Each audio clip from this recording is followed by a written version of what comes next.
Assalamualaikum warahmatullahi wabarakatuh.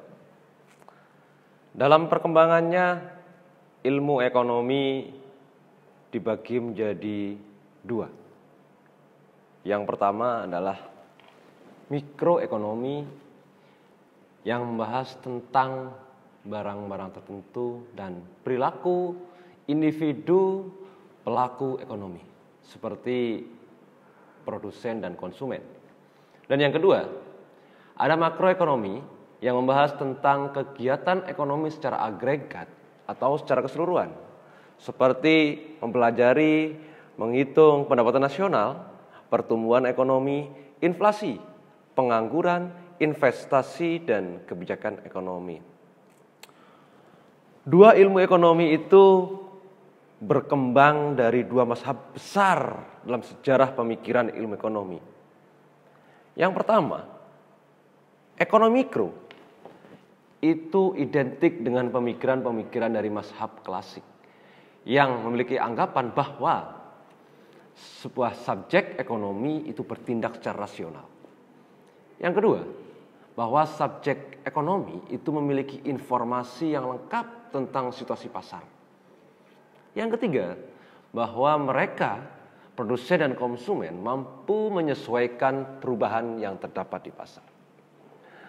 Dari tiga anggapan tadi, para pemikir di mazhab klasik menyimpulkan bahwa pertukaran adalah satu-satunya cara untuk berinteraksi. Sehingga yang terpenting dalam kegiatan ekonomi adalah perilaku individu para pelaku ekonomi, produsen dan konsumen. Nah, sedangkan dalam perkembangannya, tentu Anda pernah tahu pada tahun 1930-an, di dunia ini terjadi sebuah depresi ekonomi yang cukup besar yang memporak-porandakan negara-negara barat. Di mana pada saat itu negara barat sangat mengagung-agungkan konsep kapitalisme mazhab klasik. Situasi itu tentu menyebabkan banyaknya pengangguran, kemiskinan, kelaparan, dan perang. Situasi seperti itu memunculkan sebuah gagasan-gagasan penting tentang penyelesaian ekonomi dari para pemikir-pemikir ekonomi. Salah satunya adalah Keynes.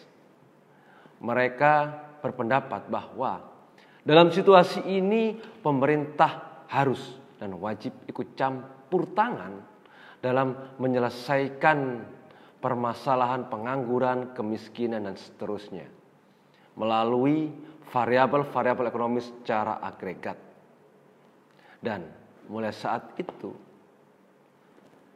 konsep ekonomi makro muncul dan digunakan di berbagai negara.